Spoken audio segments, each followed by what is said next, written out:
Bueno, bienvenidos a la Iglesia Bíblica en Citibel. Buen día a todos. Vamos a escuchar la palabra de Dios.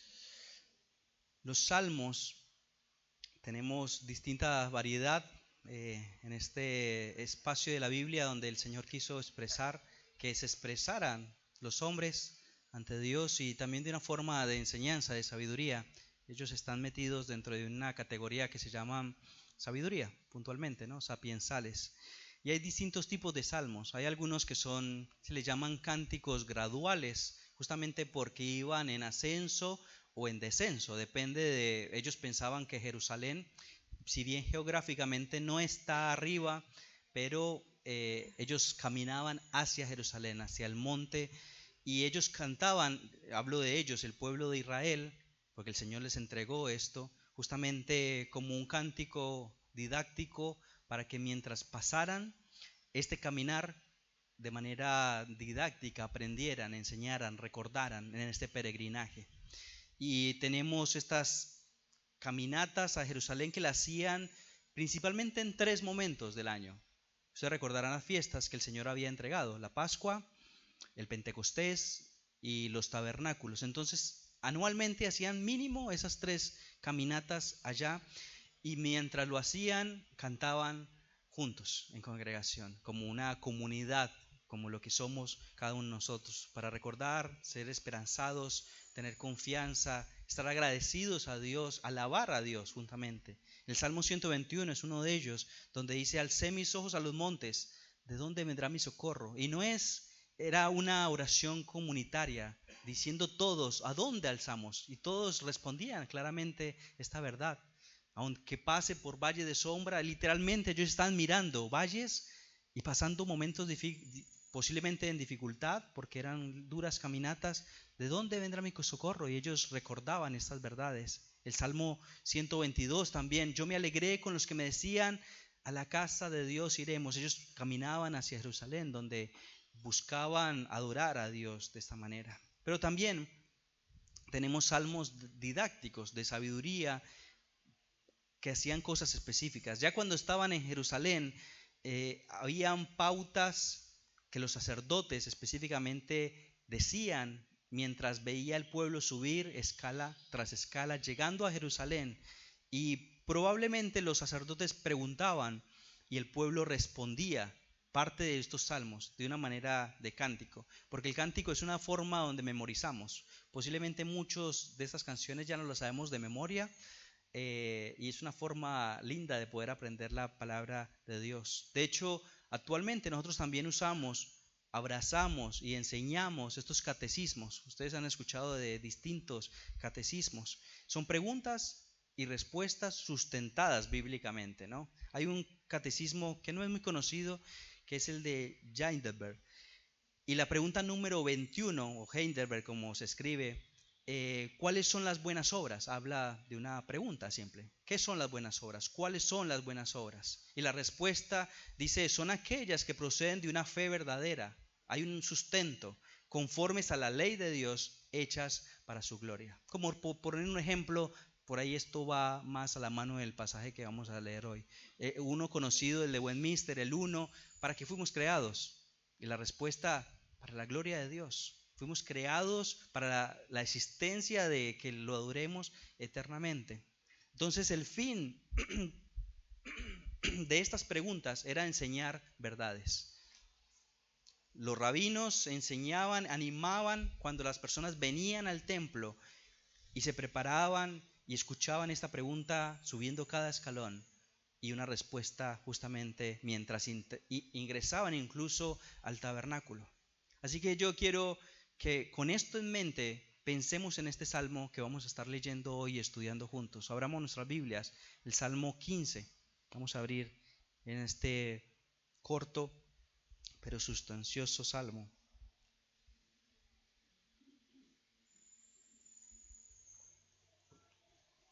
Señor, ¿quién habitará en tu tabernáculo?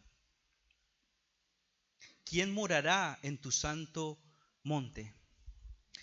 El que anda en integridad y obra justicia, el que habla verdad en su corazón, el que no calumnia con su lengua.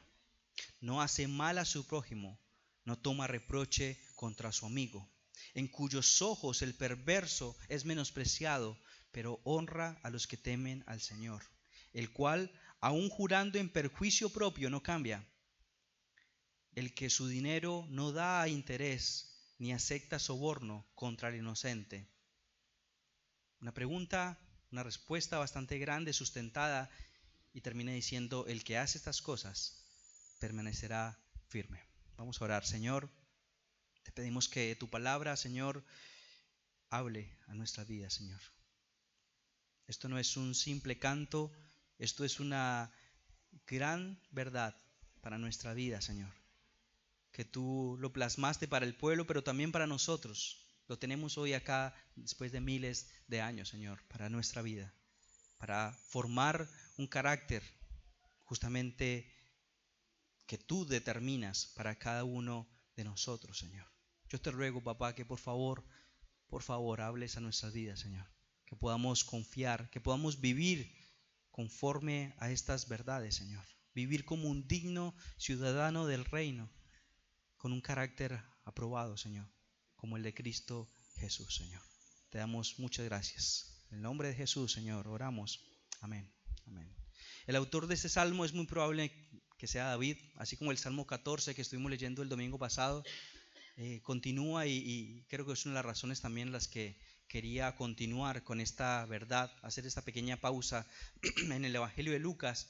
Y es probable que esté escrito después del relato que escuchamos hoy, que nos leyó nuestro hermano Daunis, segunda de Samuel 6. Un suceso sumamente trágico, doloroso para el pueblo, pero justamente nos está mostrando la ira justa del Señor. En segunda de Samuel, yo lo recuerdo, 6, pero cuando llegaron a la era de Nacón, Usa extendió la mano. Ellos habían creado de una manera ingeniosa un carro para poder transportar el arca de Dios, donde el Señor había dado y determinado momentos y formas específicas de cómo se tenían que transportar su presencia, el arca donde estaba, y ellos hicieron un carro nuevo. Y el arca estaba a punto de caerse y Usa extendió su mano. Un autor, creo que es Spurgeon, decía, Usa pensó que su mano era más santa que el mismo piso. Y sumamente doloroso, y este no es nuestro pasaje, después podemos hablar de esa verdad, pero justamente lo que dice es que, y la sostuvo, porque los bueyes casi la volcaron, segunda de Samuel 6:7, y se encendió la ira del Señor contra Usa, y Dios lo hirió allí por su irreverencia, y allí murió junto al arca de Dios. Posiblemente este salmo que acabamos de escuchar, él lo tenía muy fresco justamente por este suceso que estaba pasó y fue una noticia sin duda, un recordatorio de la ira justa de Dios, de que no cualquiera se puede acercar ni relacionarse con un Dios santo, ni en la forma que ellos quieran ni pretendan. Y eso es un tema sumamente importante para nosotros, de cómo debemos acercarnos. Dios establece formas de cómo debemos adorarle, de cómo debemos acercarnos a Él. No nosotros inventamos formas para poder nosotros adorar. Somos criaturas. Dios quiso revelarse y dice, tanto en el Antiguo Testamento como en el Nuevo, de cómo es esa relación, de cómo es el acceso a Él también y de qué manera se debe de hacer. Así que este pasaje yo lo voy a separar simplemente en 3 preguntas. Para mí es muy claro de cómo lo vimos. Está una pregunta, y la pregunta es, ¿quién habitará? ¿Quién morará en tu tabernáculo? ¿Quién estará en una morada en tu monte santo? Esa es la pregunta, el verso 1. Luego vemos la respuesta, donde es bastante amplia. Podemos ver, si quieren tomar nota, del 2 al 5a, esta primera parte del 5. Y la respuesta es, bueno, el que anda en integridad. Y esto encaja un montón de carácter, del carácter que el Señor quiere para aquella persona que va a habitar o que va a morar en el tabernáculo. Y termina con una promesa. Y la promesa en el 5b, podríamos pensar la última palabra, ¿cuál era? El que cumple estas cosas, bueno, este va a permanecer firme. Este no resbalará jamás. El tercer punto sería, 5b, este no resbalará jamás. Es una promesa. Vemos una pregunta, una respuesta y terminamos con una promesa. Entonces, pensando en el primer punto, aunque es corto el salmo y a veces los salmos lo vemos rápido y lo leemos, yo quiero que no pasemos por alto como yo lo hice muchas veces, leyendo la primera palabra. ¿Cuál es la primera que tenemos en todo el salmo? Salmo 1, Señor.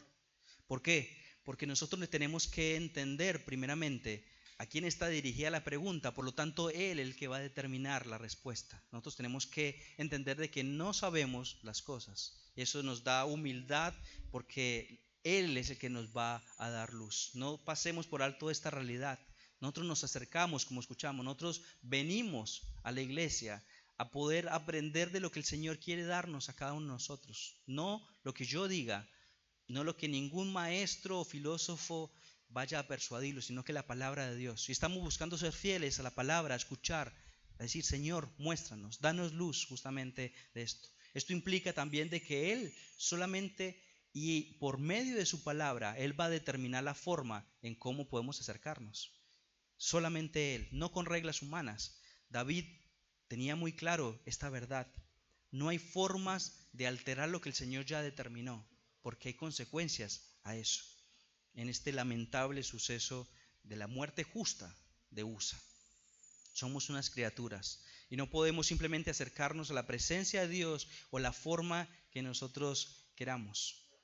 Él la determina. Entonces nosotros nos acercamos, adoramos a Dios y dependemos de Él y le decimos a Él, guíanos, examina, muéstrame, inclina. Nosotros es dependiente absolutamente de Él. Y la pregunta es simple: ¿quién habitará en tu tabernáculo? ¿Quién morará en tu santo monte? Piensen en estas dos palabras: habitar, morar. No son, parecen lo mismo, pero no son lo mismo. Una buena observación que nosotros podemos ver es que no solamente el habitar denota una morada, y otra palabra, simplemente dejo esas dos palabras que las pensemos. Una es el tabernáculo, ¿quién habitará en tu tabernáculo? Y la otra es ¿quién morará en tu santo monte? Nos podemos quedar hablando un montón acerca de estas grandes verdades. En solamente un pasaje ya vemos un montón de cosas. El tabernáculo, el que habita en el tabernáculo era en un momento específico, un lugar móvil donde el santuario acompañaba al pueblo para morar. Dios moraba en medio de su pueblo, en el desierto donde reposaba allí. Pero el monte de Sión no es algo móvil, no es temporal, sino que es permanente. Así que habitar en el tabernáculo es momentáneo, tiene un límite, pero el que mora es algo que no tiene un límite. Y estamos hablando y podríamos pensar en algo eterno. En el monte de Sión es la presencia eterna de Dios. Entonces esto es clave para que nosotros entendamos cómo el autor separa, y para nosotros también debe ser clara esta verdad. Él no dice un tabernáculo, sino tu tabernáculo. Tú determinas quién habita y de qué forma, no solamente en tu tabernáculo, sino en tu santo monte. El Señor habita allí, el Señor habitará también en presencia de todos nosotros, los que estamos redimidos, escondidos en la sangre del Cordero, en el momento, en el monte santo también. Entonces, esto es crucial para cada uno de nosotros. Prestar atención en estos dos verbos: habitar, un lugar temporal. Podríamos pensar en este tiempo que estamos, de este lado de la eternidad, en este peregrinaje.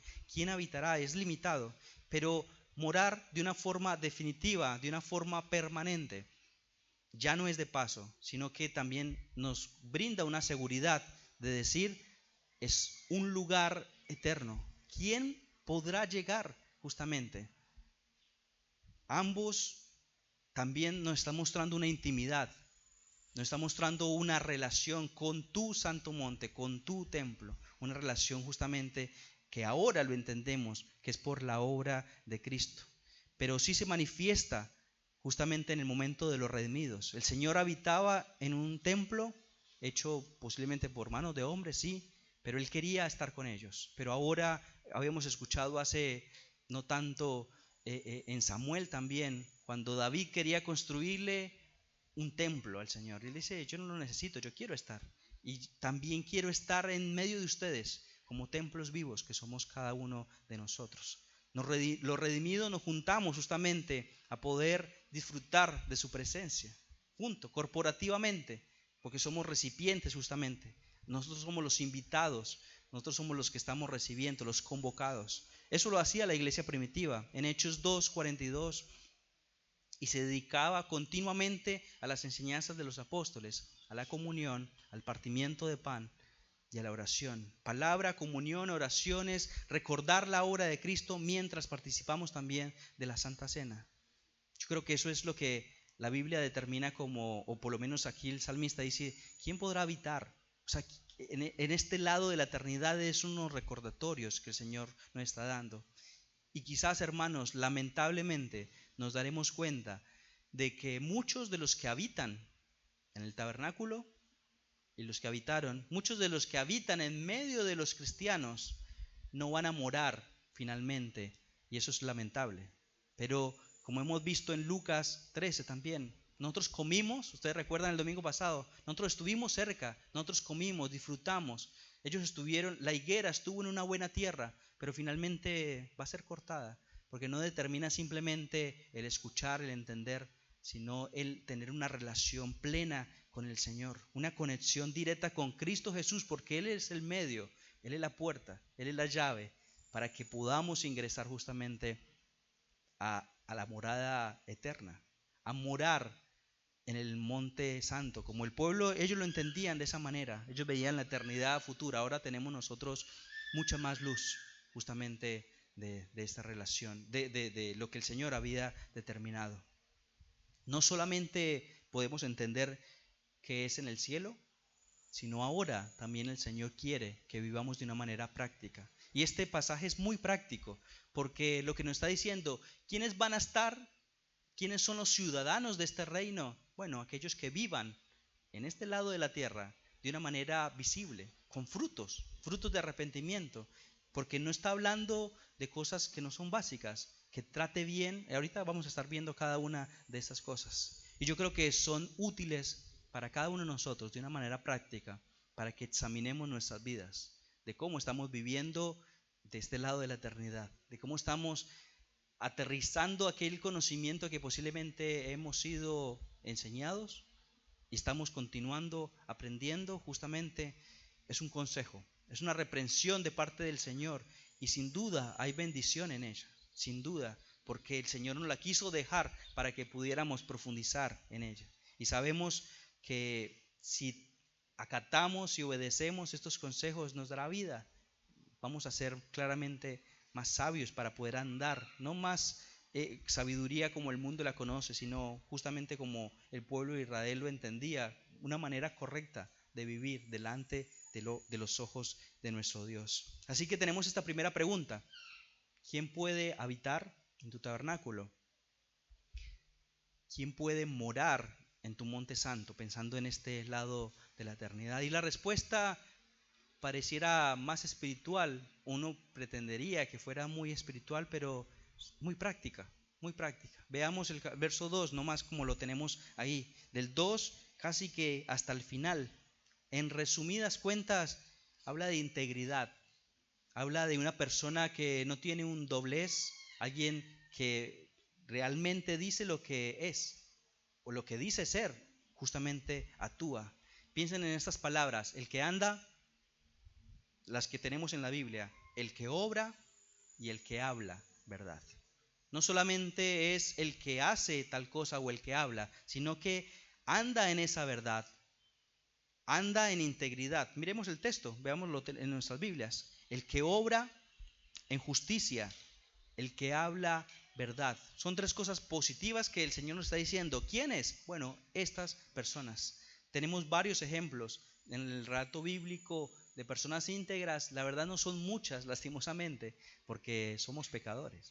De hecho, hay más ejemplos de personas no íntegras. Tenemos al mismo Moisés, un mentiroso; David, el mismo que está escribiendo esto, bueno, un adúltero, un homicida. Pero finalmente lo que nos llama la atención es que lo que el Señor determina. La vara nunca ha bajado de estos relatos bíblicos. En el relato de Job, la mujer, la esposa de Job, le está diciendo, hablando de la integridad, ¿aún conservas tu integridad?, le dice. Job 2:9.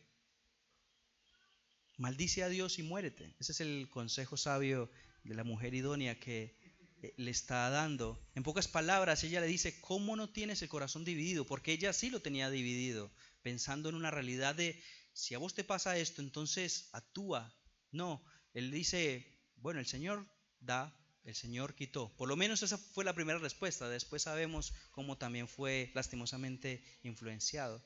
Alguien que no es íntegro es alguien que posiblemente no logra comprender. Por eso la pregunta, ¿aún sigues guardando íntegra de una sola pieza? ¿Aún sigue siendo lo que dijiste ser, lo que me enseñaste, posiblemente la esposa? Él dice, sí, el Señor me dio, el Señor me quitó. Yo hasta ahora, hasta ese momento del libro, en Job 2, él justamente ha vivido en una integridad. Y no es sin tacha, porque la palabra justo por ahí nosotros la podemos entender a veces como perfecto. No se trata de eso. Se trata justamente de alguien recto que está buscando en el camino del Señor. En Génesis 17, Abraham mismo, 17:1, Dios le pide a Abraham que sea íntegro. Literalmente le dice esa palabra y parece algo imposible para cada uno de nosotros, que sea íntegro, que sea de una sola pieza. Cuando Abraham tenía 99 años, 17:1, el Señor se le apareció y le dijo, yo soy el Dios Todopoderoso. En otras versiones, yo soy el Shaddai, Dios Todopoderoso. Sírveme con fidelidad y lleva una vida intachable, dice la palabra de Dios. Anda delante de mí y sé perfecto, en otras versiones.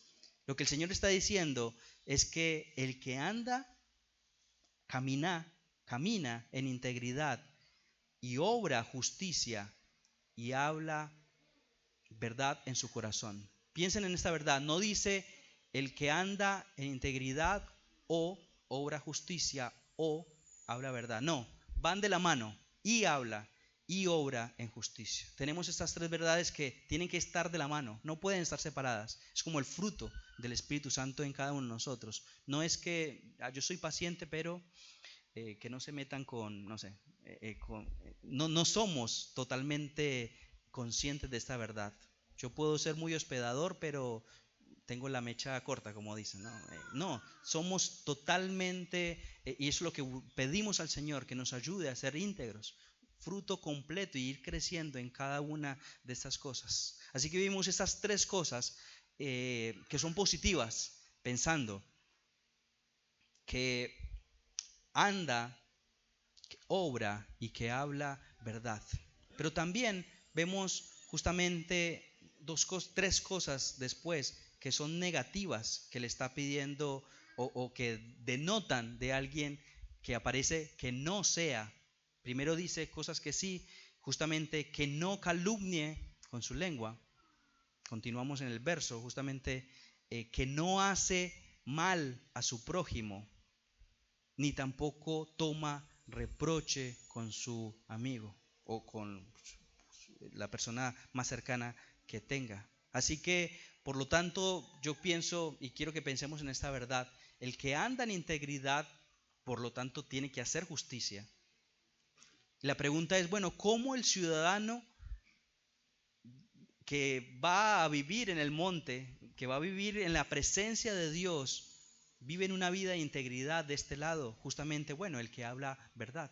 Hablando de estas verdades, la verdad, la piedad no es simplemente un conocimiento de Dios, sino que se refleja en una justicia justamente. Y la verdad gobierna nuestra vida diaria, no solamente cuando nos conviene, sino todo el tiempo. El que carece entonces de integridad no puede vivir justamente, va de la mano y no vive justamente porque no proclama esa verdad y no le podemos creer a esa persona porque no hay verdad en su vida, no está viviendo justamente como dice. Debe ser un estilo de vida. Nadie simplemente porque le conviene o porque, bueno, está presionado. Así que pensando en estas tres cosas negativas también, el que no calumnia con su lengua, no hace mal a su prójimo, no toma reproche. Los que no se prestan al chisme, dice otra versión, ni le hacen daño a su vecino, ni hablan mal de sus amigos. Esto no parece nada espiritual, algo muy práctico, algo que nosotros podemos caer tranquilamente y que el Señor nos está diciendo, si nosotros vivimos de esta manera, esto no es un reflejo de que estamos siendo ciudadanos del reino o que vayamos a ser ciudadanos del reino. Posiblemente habitas en el tabernáculo, habitas en la iglesia, pero no estás viviendo como un cristiano, como un ciudadano del reino. Y el imperativo acá para este domingo, que yo animo a cada uno de nosotros, hermanos, vivamos como un digno ciudadano del reino. Vivamos cada uno de nosotros como dignos ciudadanos del reino. Piensen en Proverbios 6:17. Si quieren, búsquelo, yo se lo leo. Pero piensen en esta verdad. Si de todas las cosas que el Señor pudo elegir, ¿cuáles son las que más aborrece en todos los pecados? Proverbios 6:17. Y uno pudiera pensar, los genocidas, violadores, ¿qué es lo que dice? Los ojos altivos, la lengua mentirosa, las manos derramadoras de sangre inocente. Esas son las cosas que más odia el Señor. Y uno dice, esto no tiene nada de espiritual, sí, sin duda. Aquellos chismosos, aquellos que hacen daño a su vecino, aquellos que hablan mal, no son ciudadanos del reino, no pueden ser, justamente porque están viviendo de una manera totalmente incoherente. Entonces, como iglesia, como individuos, cada uno de nosotros debemos resistirnos a la calumnia, al chisme, a transmitir mentiras, justamente de los más cercanos, porque no afectamos a decir un chisme de gente de otra iglesia, de Estados Unidos, de China, porque no afecta. A veces sí, pero la verdad es que el daño siempre es entre más cercano. Por eso habla mal de sus amigos, porque finalmente es alguien cercano. No murmurar con la lengua, hablar verdad en el contraste de las cosas positivas. Debemos abstenernos de actuar mal. Y el contraste de la cosa positiva es hacer justicia. No decir chisme, bueno, el contraste es hablar verdad. Es algo sumamente práctico que el Señor nos trae a luz, no solamente hoy, sino, bueno, esto es un salmo que posiblemente ya hemos leído bastante. Así que el amor al prójimo, el verdadero amor al prójimo, nos muestra nuestra verdadera salvación y cómo estamos escondidos en Cristo. Primera de Juan, el apóstol está diciendo, Primera de Juan 3:14, nosotros sabemos que hemos pasado de vida a muerte o de muerte a vida porque amamos a los hermanos. Es algo distintivo, es algo que es obvio. Uno dice, mira, esta persona dice, definitivamente se muestra el amor compasivo de alguien y no lo contrario. Esta debe ser una de las características, el amor. El que no ama permanece en muerte, es lo que está diciendo el mismo apóstol. Después también dice, los que desprecian a los pecadores descarados y honran a quienes finalmente el Señor mantiene su palabra aunque salgan perjudicados. Perdón, este es el Salmo 14:15, ¿no? Lo que estamos, 15:4. Estamos continuando el Salmo. Los que desprecian a los pecadores descarados y honran a quienes siguen fielmente al Señor, mantienen su palabra, aunque salgan perjudicados. Otra característica de un ciudadano, el carácter de un ciudadano del reino de Dios, aquel que vive es alguien que desprecia justamente los que son enemigos de Dios. Aquellos que honramos a los amigos y despreciamos los que odian a Dios. Y nosotros, una pregunta para cada uno de nosotros, ¿cómo estamos profundizando relaciones? Posiblemente más con personas que odian a Dios y todo lo que conlleva la ética cristiana y el evangelio, que con los hijos de Dios, que con aquellos que Él salvó. No estoy diciendo que no tengamos absolutamente ninguna relación, sino cómo estamos profundizando esas relaciones o qué porcentaje estamos pasando justamente con personas que son conocidas por sus malas acciones, que son enlistadas y que rechazan abiertamente a Dios. Esto no es productivo para nosotros. De nuevo, no estoy diciendo que le cerremos la puerta, no, con amor, pero ¿qué porcentaje nosotros estamos pasando? Tenemos a veces con más estima a estas personas y le tenemos más respeto y a veces chismeamos menos de ellos o lo tratamos mejor que a los mismos. Es ese contraste que el Señor nos está dando, que aquellos que tenemos o buscamos tener el mismo carácter de ciudadanos del reino. Pasamos más tiempo, lastimosamente, disfrutando cosas del mundo y sus pasatiempos que con cosas de hermanos de la iglesia. Aquellos ciudadanos que moran en Sion o morarán puntualmente en Sion. Aquellas personas íntegras que sin duda van a ser de más de beneficio para nuestras vidas. Y que pase lo que pase, como continúa diciendo, no es que honran a quienes siguen al Señor, sino que mantienen su palabra aunque salgan perjudicados. Y esto sigue hablando de la integridad. Yo me junto con estos porque me conviene en mi trabajo, en mi estudio. No, si incluso dejar a este grupo me va a convenir para el reino de Dios, bueno, lo dejo, porque finalmente yo amo más al Señor y quiero justamente beneficiarme más de esto. Buscamos la justicia de Dios, la integridad por encima del beneficio personal que a veces nos conlleve. No solamente cumplir cuando salgamos nosotros ganando, cuando perdamos también debemos ser personas íntegras, personas de una sola pieza, personas que el Señor dice, sos íntegro. Claramente sos un ciudadano del reino. Continúa el 5, el que su dinero no da al interés, a interés ni acepta soborno contra el inocente. Claramente la práctica de usura, de un robo, era típico. No solamente lo vimos en Amós, no sé si recuerdan, que vendían a su mismo pueblo por un par de zapatos, por un par de sandalias. Y en Nehemías también vemos esto. Los pobres en ese tiempo a veces tenían que pedir un préstamo, no porque querían simplemente comprar la suscripción a Netflix o comprarle alimento a sus perros, era porque literalmente iban a ser vendidos como esclavos. Entonces era lo único que les quedaba, pedían un préstamo porque si no morían o se llevaban a sus hijos o ellos mismos. Y el pueblo se estaba aprovechando de esta verdad, se estaba aprovechando de esta situación. Y hoy posiblemente no suceda eso. Yo he escuchado situaciones y pastores con situaciones muy tristes en países de Cuba, Venezuela, donde aguantan hambre, comen cualquier cosa. Y muchas veces uno piensa en este momento en cómo vivimos una mayordomía, cómo estamos aportando para las misiones, cómo a veces somos desagradecidos de lo que el Señor nos está dando día a día. Y yo creo que el Señor nos llama a esta verdad. Puede ser que en Argentina o acá no hayan prestamistas y espero que no los haya en esta iglesia local, pero pensemos en esta verdad de cómo vivimos íntegramente también en nuestra mayordomía de lo que el Señor, de no solamente no le estoy prestando con interés, pero simplemente lo ignoro. Ignoro la pobreza, ignoro la situación que está pasando. Hace parte también de nosotros reevaluar esto. Recordemos que esto es un salmo de enseñanza, didáctico. Y cada vez y cada año que el pueblo subía la escala para llegar al tabernáculo, escuchaba esto y otra vez necesitamos recordarnos estas verdades. Aquel que no solamente se aprovecha para obtener ganancias, sino que es sobornado en sus trabajos también y dice, bueno, es para un fin. No, el Señor dice, sean íntegros.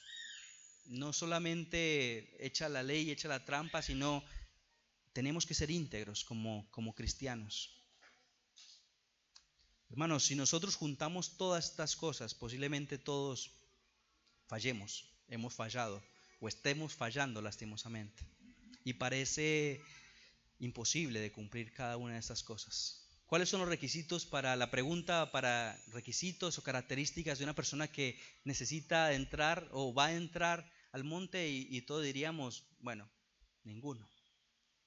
Ninguno podría, porque justamente fallamos en cosas tan simples como la murmuración, como el no amar, y cada uno póngale el título que esté fallando, porque sin duda estamos fallando cada uno de nosotros. Nos habla de una perfección. Dios le pedía a Abraham una perfección. El pueblo, la ley la tenemos porque hay una perfección, pero la promesa, finalmente la que tenemos en el último pasaje, es lo que también nos da alivio de poder entender que esa perfección es en Cristo Jesús y no en nuestras obras. No quiere decir que descuidemos entonces todo lo que, bueno, al final el Señor va a pagar, entonces seamos chismosos, no pasa nada. No, vivamos de una forma digna, vivamos de una forma digna justamente de si somos un digno ciudadano del reino de Dios y poder vivir para su gloria. Aquellas condiciones, aquellas características para habitar y morar en su tabernáculo debe ser algo que a nosotros nos debe doler. Es decir, no estoy cumpliendo, no solamente para acceder, sino que no estoy siendo digno representante del reino de Dios. Y eso nos debe llamar a arrepentimiento para poder cambiar cada una de estas cosas. Ni los judíos, ni los religiosos, ni los activistas eclesiales, ni los más santos de acá, que llevan más tiempo, ninguno de nosotros puede y podrá cumplir cada una de esas expectativas. Ninguno de las personas que aparecen en toda la Biblia, sino solamente Cristo Jesús pudo cumplir esto. El Salmo 14, el anterior, si quieren volteen la hojita o si está en el mismo párrafo.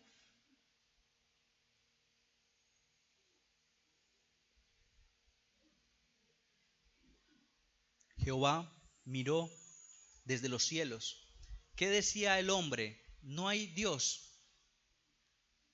Eso es lo que dice el Salmo 14. Y Jehová está diciendo a sus criaturas que él creó, lo mira del cielo y dice sobre los hijos de los hombres, para ver si hay algún entendido que buscara a Dios.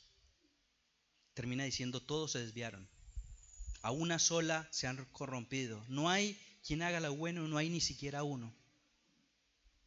Esa es la realidad. La misma pregunta que escuchamos el domingo pasado, ¿muchos serán los que se salvarán o se perderán? Sí, muchos. Pero aquellos que no estén escondidos, solamente, hermanos, podemos dar frutos de justicia si estamos escondidos en Cristo. Si Cristo está en mi vida. He escuchado una historia y seguramente ya la han escuchado también de mí.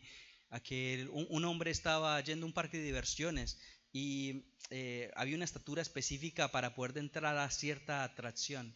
Y el niño no podía ingresar. Y él le dijo al padre, bueno, la única forma es que yo me meta en vos, porque vos sí llegás. Esa es la única forma, hermanos, de poder acceder al cielo. La estatura, la ley, cada una de estas cosas que tenemos acá descritas es imposible. No es difícil, es imposible cumplirlas si Cristo no está en nosotros. Si nosotros no estamos escondidos en Cristo, eso es lo que Pablo está diciendo una y otra vez. Si Cristo no vive en nosotros, si nosotros no morimos justamente al pecado, no podemos dar fruto. Y si damos fruto, es un fruto suyo, no nuestro. Es porque por gracia, ni siquiera es una obra mía, porque mi carne no lo puede hacer. Por eso ahora sí Pablo, y lo digo ahora sí porque se ha usado tan mal este pasaje, él dice, bueno, yo lo puedo porque Cristo es el que me fortalece. No para hacer cualquier cosa es ese pasaje, es porque podemos hacer cosas difíciles, complicadas, porque Cristo es el que nos fortalece. Lo que mis obras son trapos de inmundicia, con Él, con Cristo, escondidos en Él, justamente son frutos de justicia. Cada consejo, cada respuesta que vimos, cada característica del carácter que son necesarios para morar en su presencia, ¿es difícil entrar? Sí, pero escondidos en Cristo, descansando justamente en Él, bueno, veremos que justamente no hay ninguno justo, pero Él es el único justo. Ahora sí, hermanos, nosotros podemos hacerlo y debemos vivir para su gloria y hacer cada una de esas cosas. Antes, la ley, los requisitos eran muerte para nosotros. ¿Ustedes recuerdan ese pasaje? La ley nos mata porque no podemos cumplirla. Pero ahora Pablo está diciendo, el resultado de que nosotros vivamos gozosamente intentando cumplir en las fuerzas de Dios, justamente es algo mayor porque Cristo está en cada uno de nosotros. ¿Qué diremos entonces? ¿Continuaremos en pecado para que la gracia abunde? ¿Recuerdan ese pasaje? De ningún modo. Nosotros que hemos muerto al pecado, ¿cómo viviremos aún en él?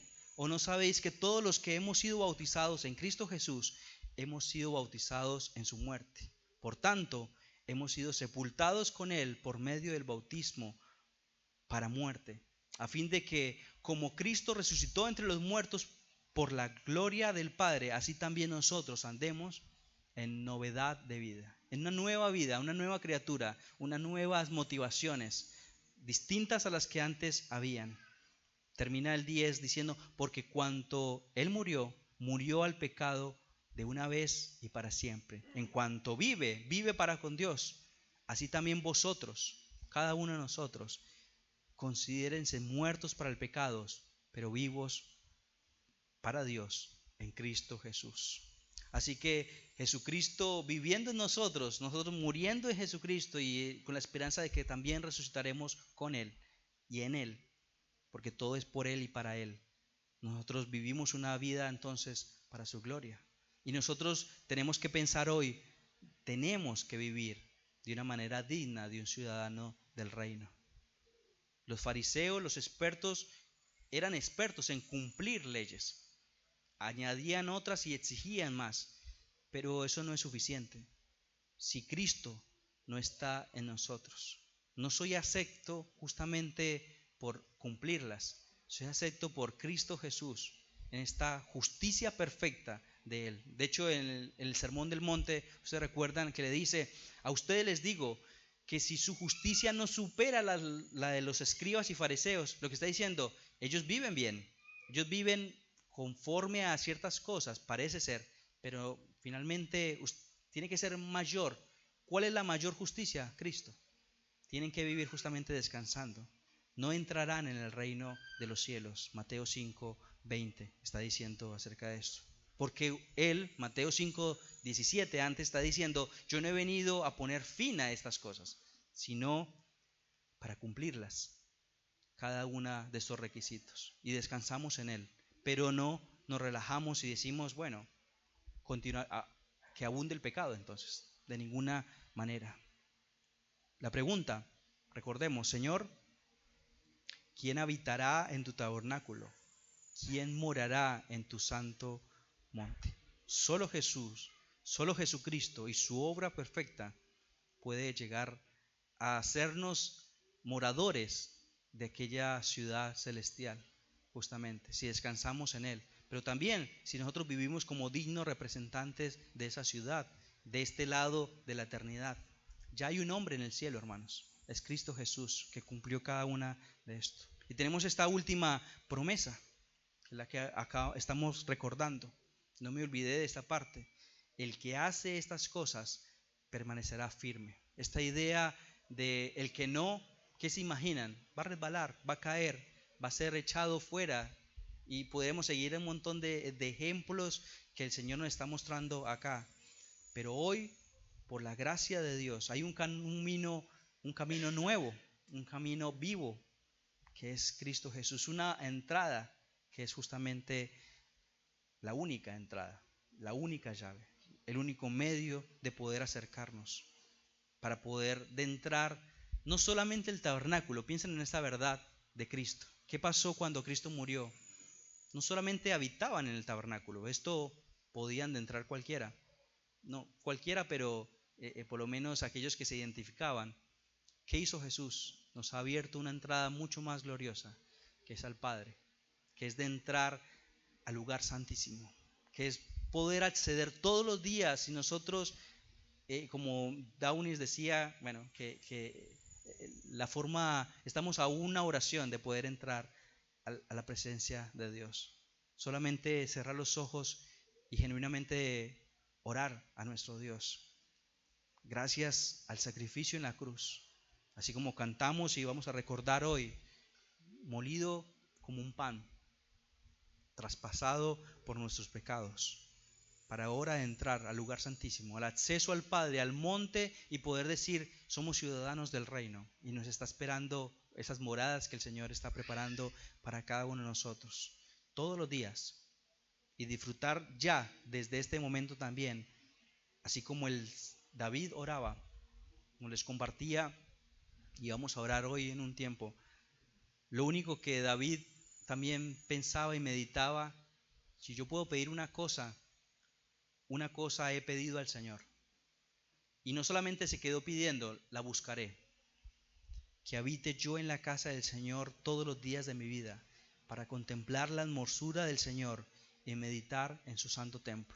No que me pidan las llaves y vengan acá, no, que disfruten la compañía de cada uno de nosotros que somos templo vivo y que vivamos en amor justamente, demostrando que somos ciudadanos del reino. Y no solamente eso, sino disfrutando de la presencia, de la comunión con nuestro Dios. Es maravilloso este salmo, como no se trata claramente de méritos, no se trata de perfección, sino la perfección de Cristo, pero que el Señor nos anime a poder vivir. Y roguémosle al Señor, hermanos, cada uno de nosotros, que no menospreciemos estas verdades, que no ignoremos estas exhortaciones de parte de Dios que estamos viendo acá, sino que vivamos gozosos, con verdad en nuestra boca, de una manera justa, siendo sinceros, siendo fieles adoradores, y que disfrutemos de la presencia de los santos que Él redimió y los ha salvado y nos ha salvado. Vivir como dignos ciudadanos del reino de Dios. Lo que nos pide el Salmo 15 que acabamos de leer también es una obra de gracia del Señor. Y si estamos viviendo contrario a esta verdad, es posible que no morarán en el monte santo. Posiblemente sí habiten en el tabernáculo, pero no participarán del banquete, del gran banquete que el Señor tiene preparado justamente para cada uno de los creyentes. Y como creyentes, nosotros, equipados por el Espíritu Santo, podamos responder agradecidos y que el carácter de Cristo vaya aumentando cada día más. Así como la semilla de mostaza avanzando de un momento que crece hasta que se vuelve un árbol, aquella levadura que lento pero seguro, pensando que el Señor siga cambiando nuestras vidas. Ojalá rápido, porque sin duda trae más desgaste para la iglesia, para cada uno de nosotros, sino si cargamos cargas de personas inmaduras, no íntegras. Pero roguemos que nos asemeje el Señor más y más, cada vez a su estatura, justamente. Una aplicación práctica para terminar, pensemos muy práctica. Agarren este pasaje, separen los imperativos, y así como el pueblo, porque eso fue el propósito de Dios, se lo entregó al pueblo para que lo leyera cada tanto, cada vez que se acercara. Agarremos y hagámonos estas preguntas a nosotros, o hagámosla hermanos, o hagámonosla juntos, justamente, como una guía de confesión personal o corporativa. ¿Estamos pecando en esto? ¿Vos crees que como iglesia o yo estoy fallando en estas con nuestras esposos? Seamos y poder cada vez caminar más en integridad con los demás, con las finanzas, con el chisme, la murmuración, creciendo, porque esto ayuda, aporta justamente y fortalece el vínculo, la unidad. El Señor ha unido esta iglesia, ha unido a personas que tenemos pensamientos muy distintos, edades muy distintas, y Dios generó este vínculo. Muchas veces, por causa de la falta de integridad, podríamos resumirla en general, podemos aportar para no fortalecer este vínculo de la unidad que el Señor ha permitido, que Dios logró, y que posiblemente estemos siendo partícipes de una manera o no para dañar o entorpecer la obra que el Señor ha logrado en su iglesia, porque esta es su iglesia, no la de ninguno de nosotros. Somos comprados con su sangre preciosa. Él pagó el precio. Esa es su iglesia. Quiero terminar con ese Salmo 138. Quiero que pensemos en esta verdad en nuestros corazones y que oremos esto minutos antes de poder examinar nuestros corazones, y que el Señor nos los examine para poder también pasar a un tiempo donde disfrutamos de este otro recordatorio que es la cena, que es el Evangelio vivo, expresado, didáctico también. Oh Jehová, Salmo 138. Tú me has examinado y conocido. Tú has conocido mi sentar y mi levantar. Has entendido desde lejos mis pensamientos. Has escudriñado mi andar y mi reposo. y todos mis caminos te son conocidos. Examíname, oh Dios, y conoce mi corazón, pruébame y conoce mis pensamientos y ve si hay en mí camino de perversidad y guíame en el camino eterno.